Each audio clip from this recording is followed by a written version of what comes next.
Okay, hello everyone. Looks like there's still a few joining from the waiting room. I'm going to give it just a second. All right, well, welcome to the Exploring the Link Between Accreditation and Ensuring Learning session. My name is Megan, Fresno City College. I'm going to be your moderator for this session. Before I introduce our presenters, I have a few items to share with you.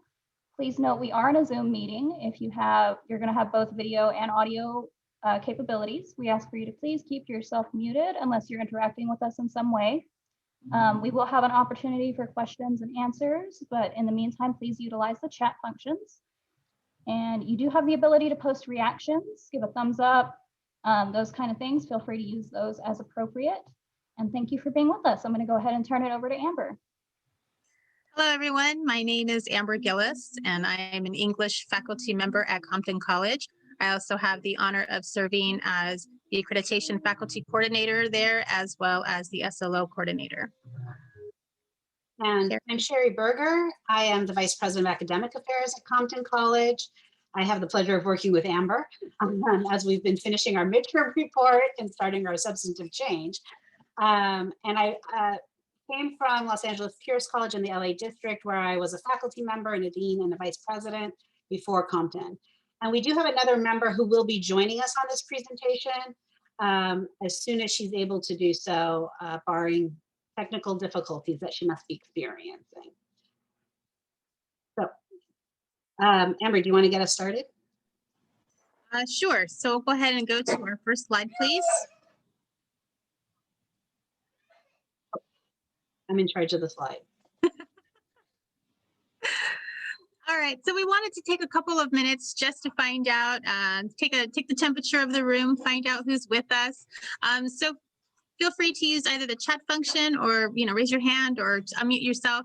So tell us a bit about yourself. So who are you and what are you hoping to learn today?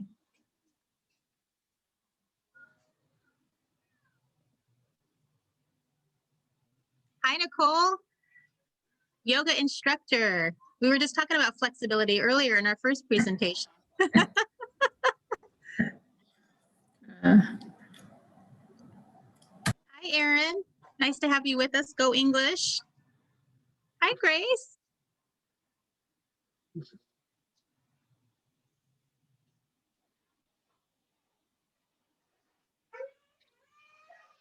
I have to apologize ahead of time if you hear my toddler. He's 2 years old, so I'll be muting periodically. Hi, Lorraine. Nice to have you here. Another yoga instructor. Oh, and Henry from Victor Valley. Nice. Yeah. Nice to have you hi, here. Henry. Enrique.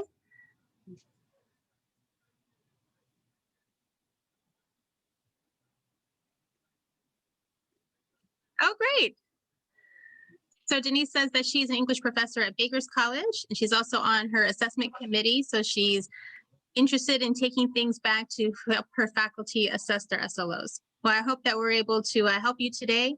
And, as we're going through, please feel free to use the chat to ask questions or even to respond.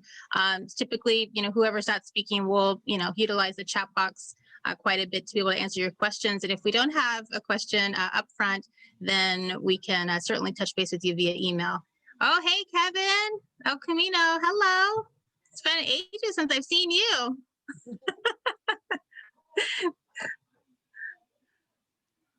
A lot of English faculty are in the house today. I know. I like it. I like it a lot. It's because we're overachievers.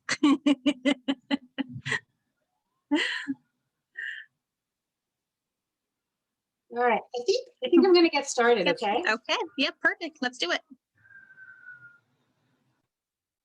Why is it not great? All right. So we thought we'd start off with, because we are presenting from the ASCCC Accreditation Committee, we talk about what the standards say about ensuring learning before we get into the ensuring learning, because there is a link, right, between the work that we do in assessing SLOs and how that helps us in addressing the standards. And so I took this from the Guide to Institutional Self-Evaluation, Improvement, Peer Review. And it tells us what the standards are really asking for us in a really nice nutshell. And the first thing on the list is to ensure learning is the institution's core activity. And so everything that we're going to do within the assessment then becomes evidence to document that as part of the accreditation process. So also we're supposed to support and produce student learning, assess how well learning is occurring, making changes to improve student learning, organize the processes effectively to support student learning, allocate resources to support student learning, improve learning as an important means to institutional improvement. Everything in what the standards are requiring that we provide is all about student learning. Even when they're talking about things in other standards like technology resources or the board or human resources, all of these things still are with student learning at the center of the work we do. And FLOs are the ways that we are assessing that student learning. So if there was any doubt about the connection between outcomes and student learning, here it is. Now, I know I went down a rabbit hole and I said, well, what standard exactly where am I answering this? So I looked at standard 1. Talks about academic quality. And I thought, well, maybe that's there. And then also standard 2, student learning programs and support services. So it has learning right in the title.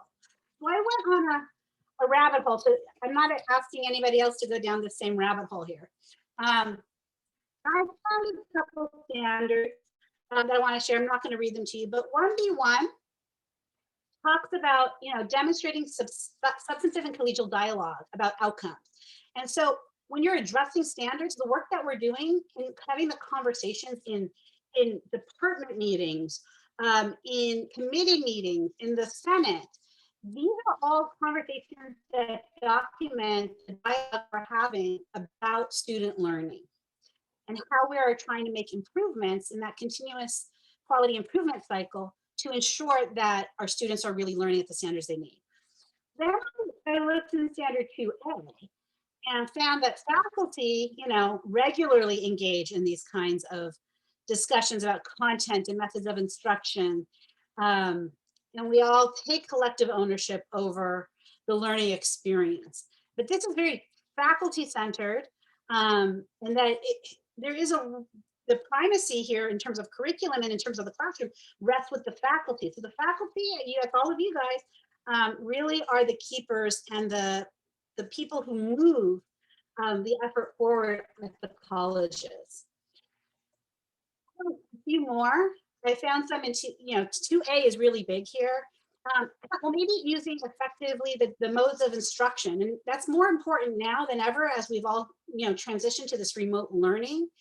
But that the things that we're using need to also support students and in their learning. And then I found a really nice one that was about CTE. Because graduates completing CTE certificates and degrees have to demonstrate technical expertise. And that's how we send our students off in these CTE programs like nursing, for example. And then we send them to go take national exams, state exams to get their license. And we can maybe more easily quantify the learning and demonstrate the connection between learning and getting that job because they've passed that external exam. Sometimes it's a little bit harder in the areas where we're just talking about transfer possibly. So I'm going to be listening in to hear all the great conversation that takes place. So which standard? There's not just one. The key is to be intentional, engage in continuous dialogue, and be transparent about student learning and the continuous efforts to improve how we help our students succeed. So I'm going to leave it there and I'm going to turn it back over to Amber. But you're muted. I'm going to unmute myself. Thank you. So I'm going to talk a little bit about the 4 pillars of guided pathways. So I know that this is nothing new to us, but just as a quick reminder, right, we're here to clarify the path for students, to help them enter that path, right, through onboarding processes. We want them to stay on the path, right, through support services in the classroom, right? And then we also want to make sure that they are that we're ensuring that they learn something. Right. So if they're going to spend, a couple of years with us, we need to make sure that we are preparing them to either transfer or to enter the workforce. Next slide, please. So this is what, this is what our guided pathways tells us about ensuring learning. So ensuring learning, right, is that learning is happening with intentional outcomes, and that the focus is on analytics, both at the classroom and the programmatic level. So as Sheri's just mentioned, yes, this is linked also to our accreditation standards. We can see the same type of language. But again, it's important to know that the faculty are really the ones that are driving this ship when it comes to assessment and ensuring learning. Next slide, please. Okay, so now we're going to ask you, all right? So we want to know, what kinds of assessment do you use to determine that students are learning in your classroom? So just think briefly for a moment. So we're going to give you a few seconds to think about this, and I'd like to ask you to put a few things into the chat.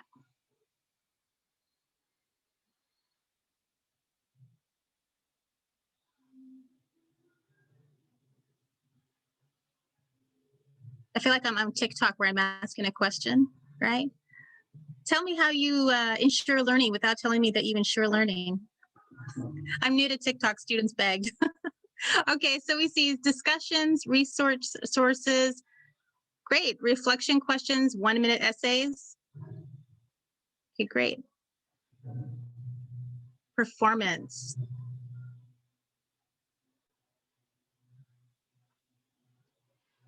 So can I ask you, Allison, when you say performance, are you, what do you mean by performance? So a written performance, cameras on, cameras off? Are we talking performance or engagement? We're talking about actually artistic performance. My field is dance. So this would be in rehearsals and preparation for concert performance, whether it's with a live audience or recorded. Oh, that's wonderful. And students are receptive and you get great things, I bet. Yes, I mean, there's always a curve, right? Because like with anything, students are not always prepared to present, which is a skill set on its own. But we are trying to prepare students for transfer, and auditioning, which is a form of presenting, is a vital part of the art form. So, and for students that aren't looking for a career in dance, we always talk about the importance of being able to present in front of people, because you never know when you're going to have to do it for, for that job interview, for that raise, toast at a wedding. Sure. So you're able to present yourself. Yeah. That's actually really great. Makes me wonder if, if students are also able to record those performances and then, kind of help them culminate into a portfolio that they could use, later on. Yes, we do that. Yeah, that's great. So I see some additional things, right? So some short essays, active engagement, such as a jigsaw, right? Or text where each student group explains a portion of the text. Okay, great. And then yes, I like this. So both formative and summative assessment, all right, on an element being addressed, right? So such as a presentation, a dialogue in a language, tests, quizzes, reflective essays, right? And so I think, what we're seeing is a variety, right, of tools that we can use in the classroom, right? And I think that also helps address those standards, right, where we understand that students have a variety of ways in which they need to learn, right? So a combination of, different skill sets. So that's great. Okay, so even if things are coming to you, again, just go ahead and keep putting them in the chat, but we're also going to keep moving along. Okay, so next slide, please, Sheri. All right, so this one is a little bit meatier, right? So this was when we started together as an accreditation committee, this was a question that we deliberated quite a bit. And the idea, right, is that how have SLO and PLO assessments changed at your college since the implementation of guided pathways? And, it is possible, to note, right, and even say, it's possible that conversations have not yet begun, because we are neck deep really in trying to implement guided pathways. So maybe some of those conversations haven't quite yet happened. So at this time, we would like to ask you to go into breakout rooms. So Megan, if we can have your help, we're going to ask everyone to go into a breakout room. You'll be randomly assigned, and we're going to give 5 minutes. Right, and we want to, have you guys maybe just talk amongst yourselves for a few minutes to answer this question, and then we'll come back together as a group.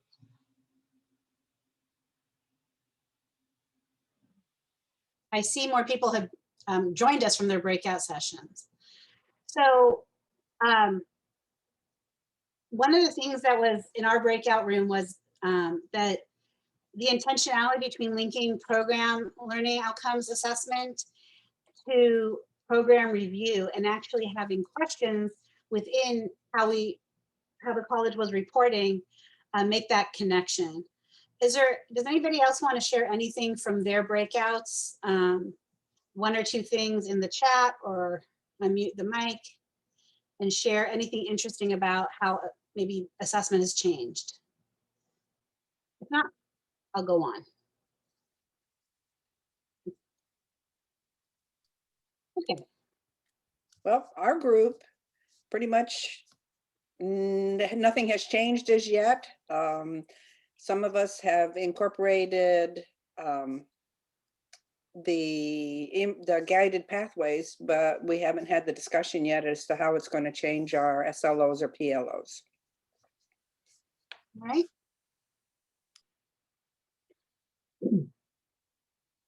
Did anybody have any other ideas that they wanted to share?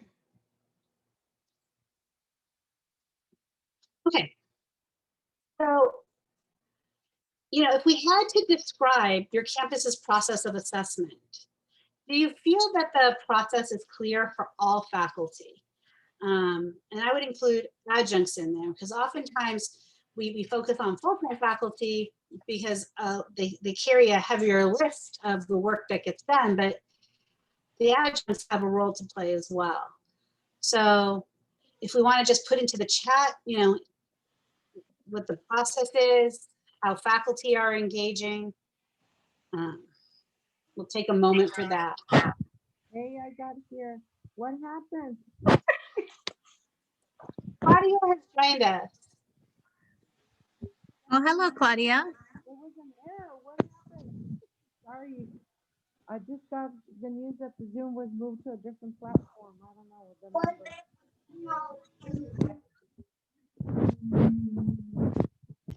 All right. Any thoughts in the chat, anybody? Yeah, I wanted to back up for just a moment too. I mean, I know still address this question here, but I was in a breakout room with, I believe is Craig, also from San Francisco City College. And one thing that I found that, you know, that we're kind of talking about is that they have a very robust system. They have a very robust process for SLOs, you know, and assessment.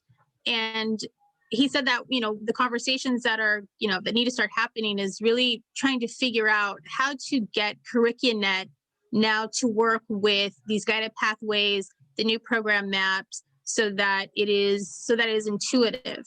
And I think that, you know, I kind of made the comment where it was, you know, square peg round, you know, or would I say square peg round hole or something like that. I always mess that up. But I think that's the idea, right?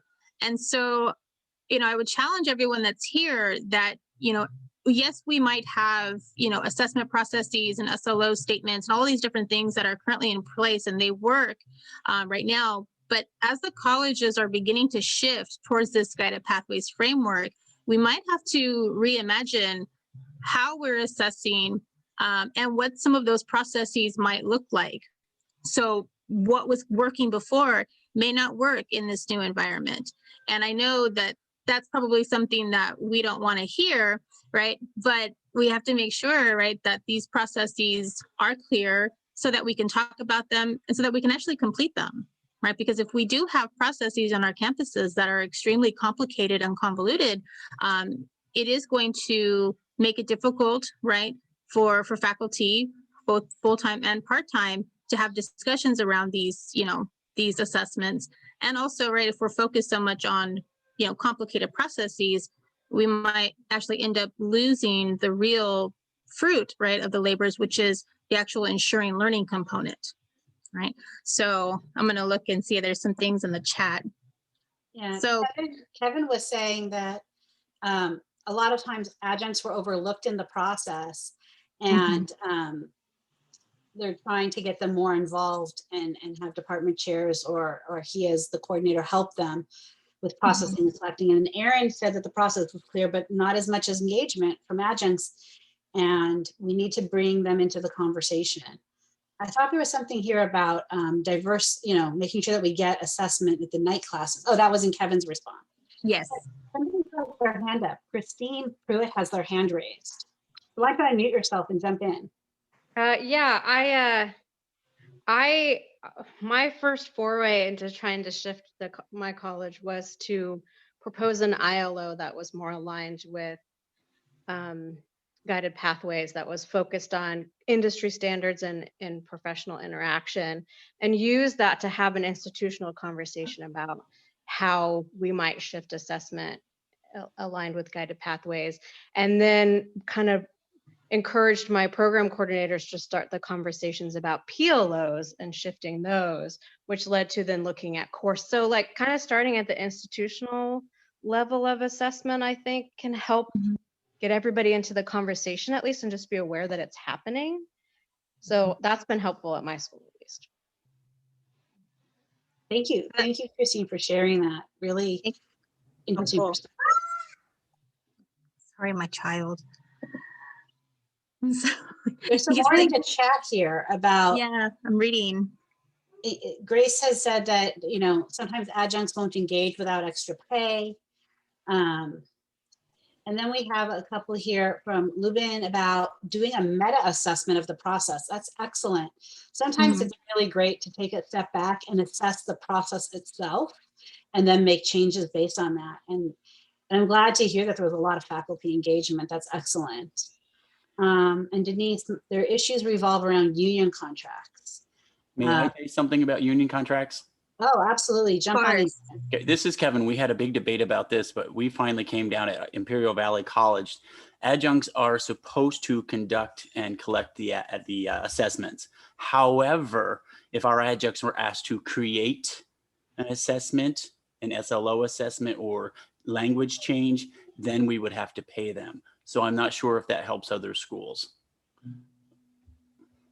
And Kevin, do you have a technology or a software that you use for your SLO assessments? Right now we're using we used to use SPOL, but I found it to be a nightmare. So the vice president was great enough so I built a website in Canvas and I created all of my own forms. So when they fill out the form, they get a copy and I get a copy. And then I just put everything in Excel spreadsheets. So it's very transparent. So, but yeah. That's what we do. Nice workaround. Great. No, I think that is it. In my prior institution, the adjuncts had to, they submit their SLO assessment data. They used Illumin. It was at the student level. It wasn't very time consuming. But then when it came to analyzing the data and writing the reports, that fell back to the full-time faculty in the department. And adjuncts were invited to the meetings if they chose to participate. Yeah, and for us to, like, let's say that there were 2 adjuncts and 4 full-time. When we're closing the loop, a lot of them will do because they don't see the adjuncts a lot, they do a email chain so they can get their input. My data could be improved because of this. And then that is added into the SLO closing of the loop form that they have to fill out. Usually what we do is have 1 lead per SLO. So if there's 7 instructors, 1 instructor will collect all the data and make sure all of the closing of the loop stuff is completed, and then they'll enter it into the system. All right, I'm reading Craig here. Said course level assessments of at least 1 outcome happen every semester, due by the time the grades are due, and conversations, department level conversations coordinate outcomes choices through curriculum mapping. The data go into GLO reports that are part of college-wide conversations, and sometimes it happens during flex days. Is there anything you want to add in there, Craig?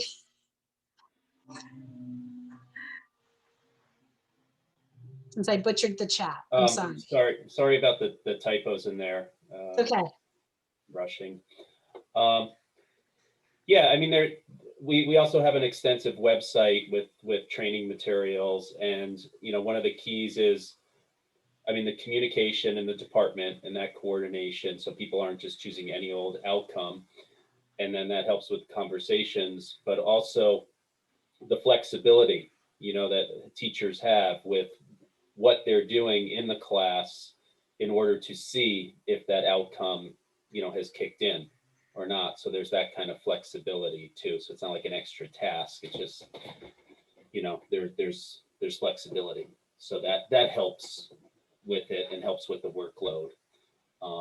And, you know, as long as we keep bringing it back to improvement as it relates to our communication with each other and reflection on all this, and then it, you know, it makes sense.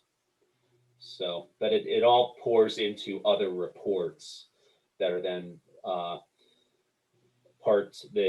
they're part of other conversations and reports that go to different groups on campus that can take action on inequities that maybe, you know, come through in the reports too. But it all comes from that course level assessment work.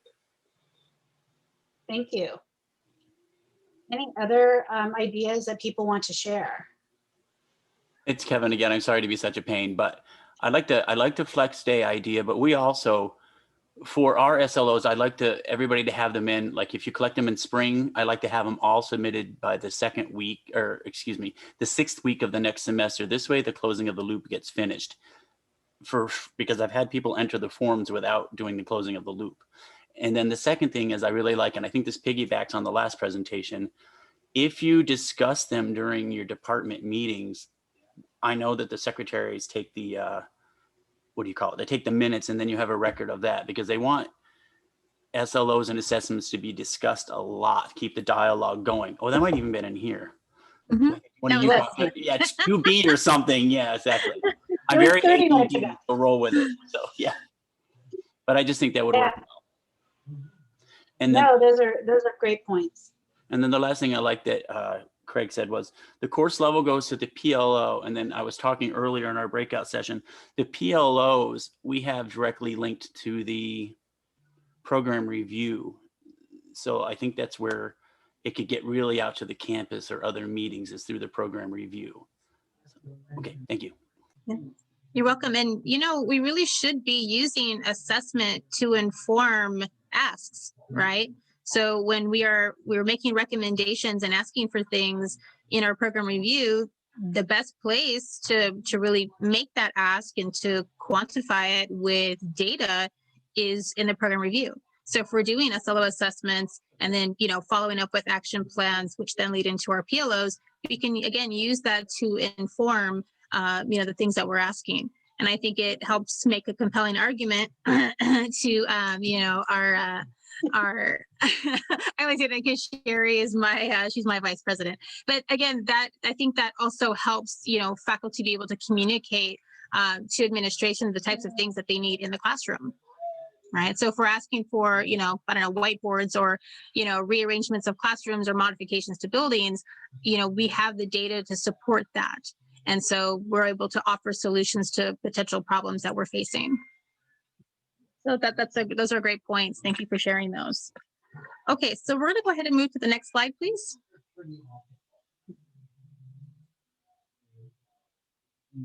So I'm going to talk a little bit about adapting assessment. You know, it's no mystery to us, right, that we have been significantly impacted by moving our classes into online or remote learning. So we really want to talk about, you know, ways that, you know, how has your assessment been impacted? So in particular, how recent events impacted your SLO and PLO assessment in your own classroom? Right. So in a previous, I did an assessment presentation a little earlier, and we were talking about, you know, things that were perhaps really important in your face-to-face classroom are maybe not as important in the online environment. And, you know, how has your assessment changed? How are we ensuring that learning, right, is still occurring even in this online environment? So if anybody wants to take a crack at that one. It's kind of a big question.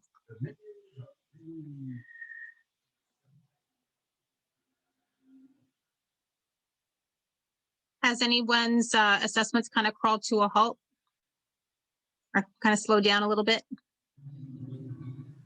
One of my colleagues, we were slow SLO coordinators together. Janie Skinner gave a presentation this morning, and we actually surveyed faculty last spring after things, kind of fell apart. And yeah, we went down. We were always in, at least 90% in response, and it went down to like 28% assessment response, and because it was optional. But what also came out in the survey was people were appreciating outcomes much, much more, and realized when they had to redesign their courses to go remote. So it had a really cool effect. We didn't have the as much quantitative data, but we had some really interesting qualitative effects as a result of that, because people are like, wow, I can't actually redesign this course unless I have a good grasp of the outcomes, and it needs to come out of that. So there was a new appreciation, and then our, assessment numbers picked up this past fall. Okay, thank you for sharing that. Yeah, that's important. I also want to acknowledge Kevin's comment. It says that their college did a couple of sections that were fully online from the start of spring 2020, but now they're back up to full regular slate of assessment this last fall. So we'll see what the reports look like. So they're due in just a couple of weeks. So yeah, and then again, using discussion prompts, as an effective method of having students reflect on course material. That's a great way also, right? So asking the students, right? Who would have thought, right? Are you learning? Right? So that's a good one as well. All right, so great. So yeah, it's a huge change for your yoga class, right? But it's great because you had to rethink and make assignments and activities that match the SLOs. Yeah, so for me as an English faculty member, I've had to scaffold assignments in ways that I never imagined, right? Because these are things that you kind of take for granted when you're in a face-to-face setting. But, if you're not physically, tangibly, if you're in an asynchronous classroom, you may have to rethink how you are scaffolding your assignments and then asking questions, along the way to make sure that students are on track. So yeah, that makes complete sense to me, Lorraine. Thank you for saying that. So we're going to go ahead and go to the next slide, please.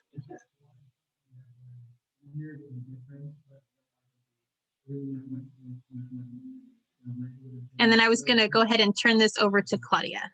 I am so sorry. I think they changed the number. I got lost in the web, but I'm here. I'm sorry. Okay, I'm in my car. Okay, and I don't know what happened, but I'm here. So questions that we should ask about ourselves relative to the pillar 4. How well defined are we learning outcomes from each other in our programs? Are the programs learning outcome aligned with the skills and the knowledge students need to succeed in a 4-year college, majors and employment opportunities targeted by each other programs? Are assignments and exams designed to evaluate whatever students are building essential skills and mastering and learning outcomes across each program? So we always ask about those questions, and things are changing right now with the pandemic. And for example, what a lot of the colleges are doing now is through the guided pathways, they combine work such as example with student success and student support programs like the tutoring and the cranium and the DSS department to make sure that we are helping the students, in their work, having tutors in the classroom. In our case at Southwestern, that's what we do.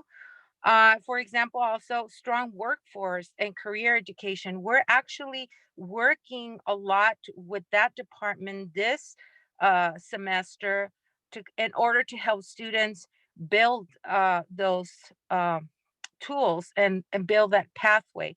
So whatever, whatever the path that they're going to take, either to get an AA or a BA, or they're going to transfer to 4-year college, that's what we're actually doing.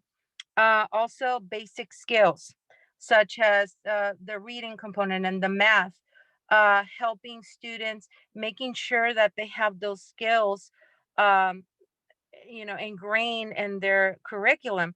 Also, we are working, for example, with the high schools, the students at the 12th graders coming in the future to go into the colleges to take a couple of courses so they can acquire those skills. And to have that student equity is extremely important right now, especially in this pandemic. Um, we are actually working right now in that sense with those pillars in our college. So what exactly are you doing in each of your colleges? How well are you, defining those learning outcomes for each of your programs?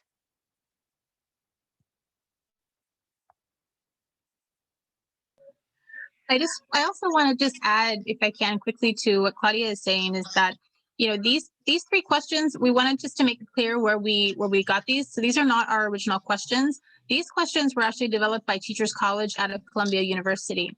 And Teachers College, as most of you know, these are the folks that are working really hard with guided pathways. Mhm. So we have, towards the end of our presentation, we'll send our slides over to the presenters, or I'm sorry, to the symposium, so you can see the references at the end. But these particular questions are all around the guided pathways framework.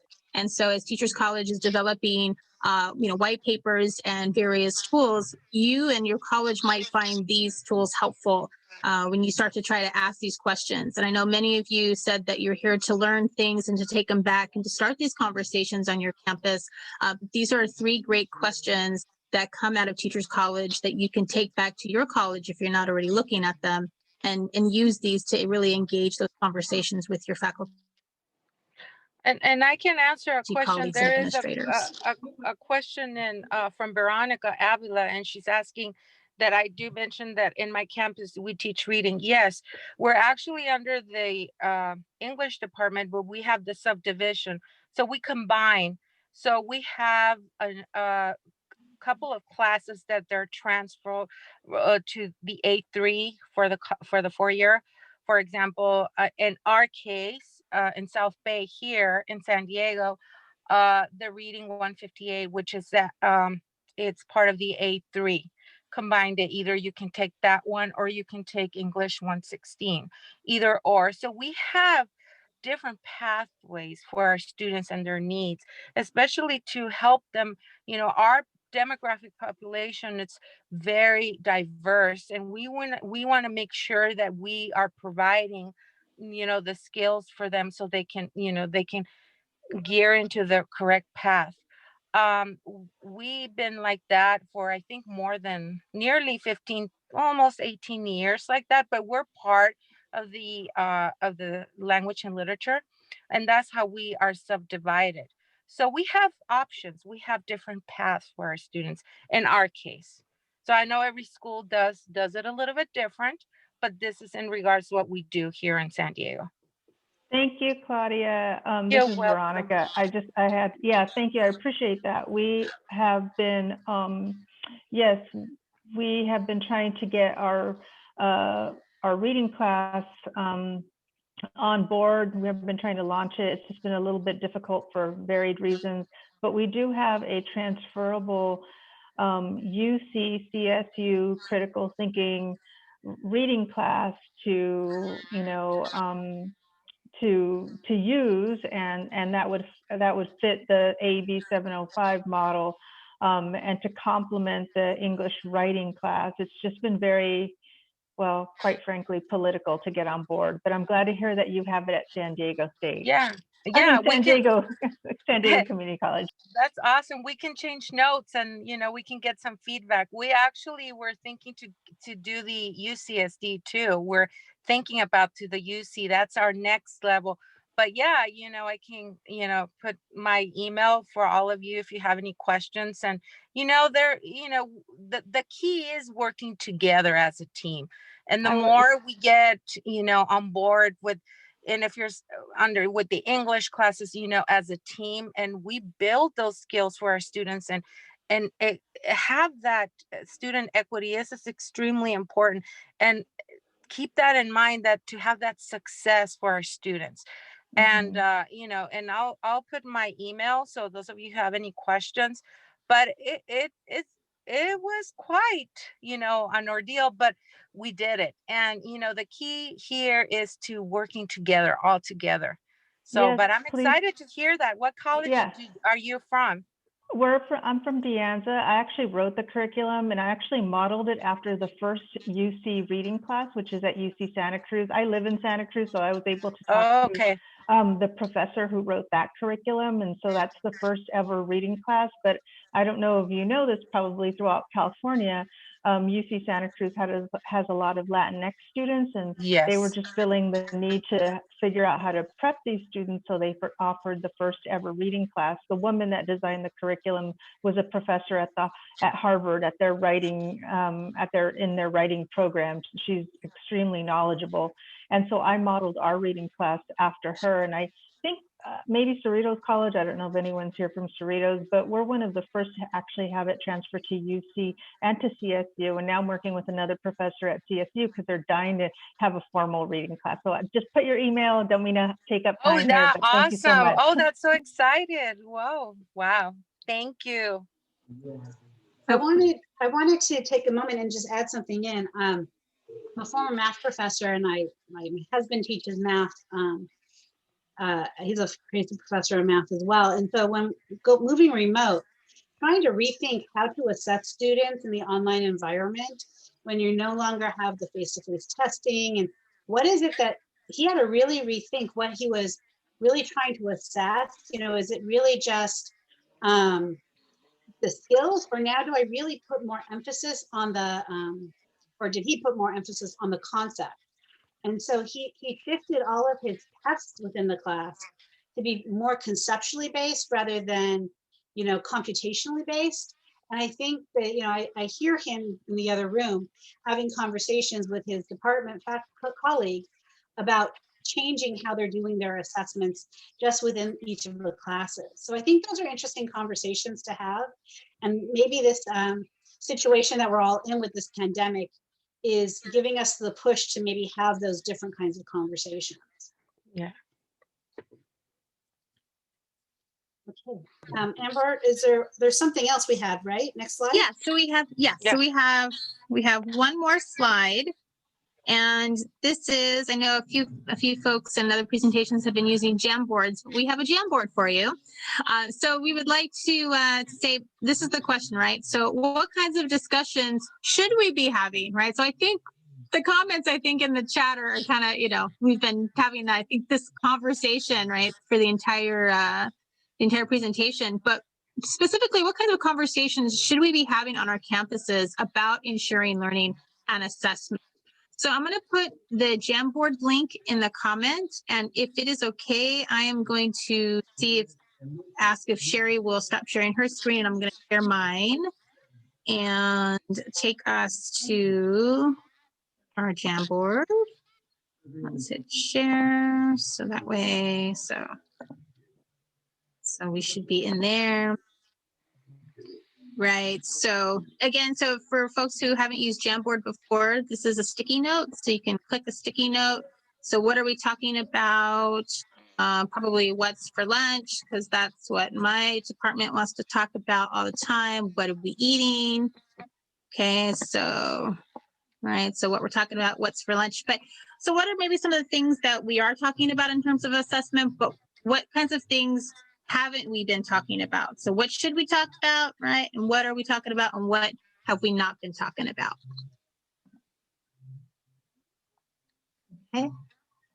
So I'm going to give about 5 minutes. So please add some sticky notes. Even if you're not sure, right? If you're like, I'm not sure what we should be talking about for assessment, put a sticky note on that. We want to know that too. And what we'd like to do with some of these Jamboard comments is maybe we can inform some type of white paper. We were talking about that earlier.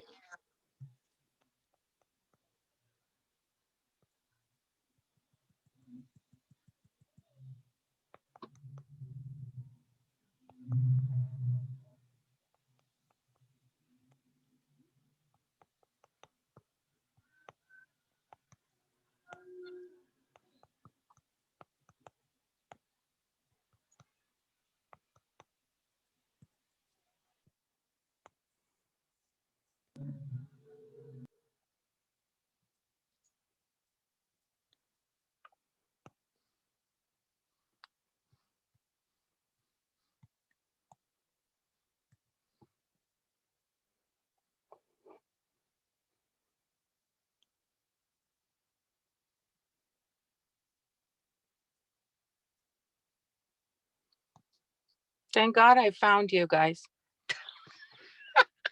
Okay, you disappear on me, and then I got the link to that it was changed. So I was so nervous, but I'm happy to be here. You're glad you made it. I said something is wrong because I have my phone with me and this thing was not working. And it took like 15 minutes to get that sign. Oh, technical difficulties. We moved to a different, and I said, oh my gosh. Then I emailed Sheri and she said, try again, try again. I'm like, okay, I'm trying, no worries, no worries. So I'm here. I'm like, okay. So plan A, B, C, what can you do? Well, we're glad you're with us. But Just wanna I'm take- glad to have that conversation with the colleagues here. It was nice to Yeah. kind of like, I was looking at it and I'm like, oh my gosh, I feel like I left them alone. I apologize. Okay. So there's a lot of things that I can see here that is trying to pop up. So what are some of the things we haven't been talking about? So more on the accreditation end. Usually that's what we talk about on our campus. My faculty colleagues are like, we're not doing SLOs. The commission, forget them, tell them we're not doing it. So we have some rebels in our department, right? So, and then department-wide policies regarding late work during DE, right? Okay, yeah, that impact SLOs and assessments, moving from data collection to making changes suggested by the data. I think that for me, that for me is huge. Not just right as a faculty member, but I think just as, you know, a stakeholder in the college. Because if we are doing all of this assessment, we need to close the loop somehow, right? So we don't want to assess just for assessment's sake, right? We should be assessing, right, making things measurable, meaningful, and using that to inform future practices. All right, so grading using other programs to avoid plagiarism, right? So maybe some strategies and techniques on your campus to help, right, with authenticity, right? Good. So which courses are more or less okay and which ones need our focused attention? Yeah, so there might be some, if you have students statistically that are not performing very well in courses, right? Are your campuses talking about self-assessment in terms of like instructors? Right. So if we have, you know, success and retention rates, right, in our own classes, right, to maybe have that conversation. I know that gets a slippery slope. People don't want to go there, right? But I do. I look at my success and retention rates all the time. And also too, I'm sure as there's a lot of English folks in here, when I write an essay prompt, just because it makes sense to me, doesn't necessarily mean it's going to make sense to them. Right. So if I'm receiving a bunch of essays, right, and things are not, you know, I'm not receiving the papers, right, that I thought I should, it's not that all of my students, right, just don't get it. It's probably a problem or a fault with my prompt, right? So yeah, maybe I'd like to ask other faculty members and other disciplines to read my essay prompts. Does it make sense to them? Right? So that they know what I'm asking. Okay, good. So ensuring that our assessments are actually being completed by our students. Yeah, I think that speaks back to authenticity as well. Where we can find out more information in guided pathways in regards to PE classes. That's a great one. And I don't know, Sheri, if you've had that conversation with any of the folks in PE on our campus, but that's a great one. Like where do the yoga classes fall into? Where does boxing fall in? You know, that all just depends on how you structure, right? Right. So, you know, at Compton College, we have organized all of our everything, like our whole structure, by these guided pathways divisions, which are essentially our meta majors. And we have 5 divisions. So we do have health and public service, and that's where our PE falls, but that's also where our nursing program falls and our human development. So we, you know, we've really restructured. We have our STEM division and our business and industrial studies and fine arts and communications and humanities. I'm missing one, social sciences. So we've actually restructured our whole college along these divisions, and that's helped with our meta majors, and that's helped with, you know, clustering things in a certain way on our college. There's a couple of things here about grading and using programs to avoid plagiarism and ensuring that our students are actually our assessments are being completed by our students. And, I think that there's a lot of discussion going on right now, at least on my CIO listserv for the vice presidents, about how should we be so concerned about just who's doing it? Do we do proctorio? Or do we try to redesign our assessments and engage our students so that there's not that feeling that they have of the stress of needing to possibly cheat or plagiarize? And so I think some of those things can come out of the conversations about our assessment practices. And that is something I, as the vice president, I'm not going to be walking to the faculty and saying, do it this way. Those questions have to come organically. And I think they're good food for thought on how we maybe do things a little bit differently. Like I said, the pandemic, for all of its struggles, has maybe forced us to rethink how we're doing certain things. I know we're coming up on the end of our session here. And I see that Megan put in the survey for this breakout session. So please do that so it helps us better prepare. And I like the ideas of what we're not talking about. That will help us as we go back to our accreditation steering committee to think about how we can connect the ensuring learning to an assessment to accreditation, which is our focus. And we'll take these ideas back. And our goal is to try to write some sort of a white paper in the spring, or maybe at least a rostrum article. So I know that Claudia went ahead and put her email earlier on in the chat. So I also included my email as well as Sheri's email. Please feel free to reach out to us for any time. We are available to you and we love to hear your ideas. So thank you very much, everybody, for attending. Thank you. Thank you all. I also put the link for the next, the panel discussion webinar that's coming up next in the chat as well. Perfect. Oh, thank you. Thank you so much, Megan. Thank you, everyone. Thank you. Bye. Take care. See ya.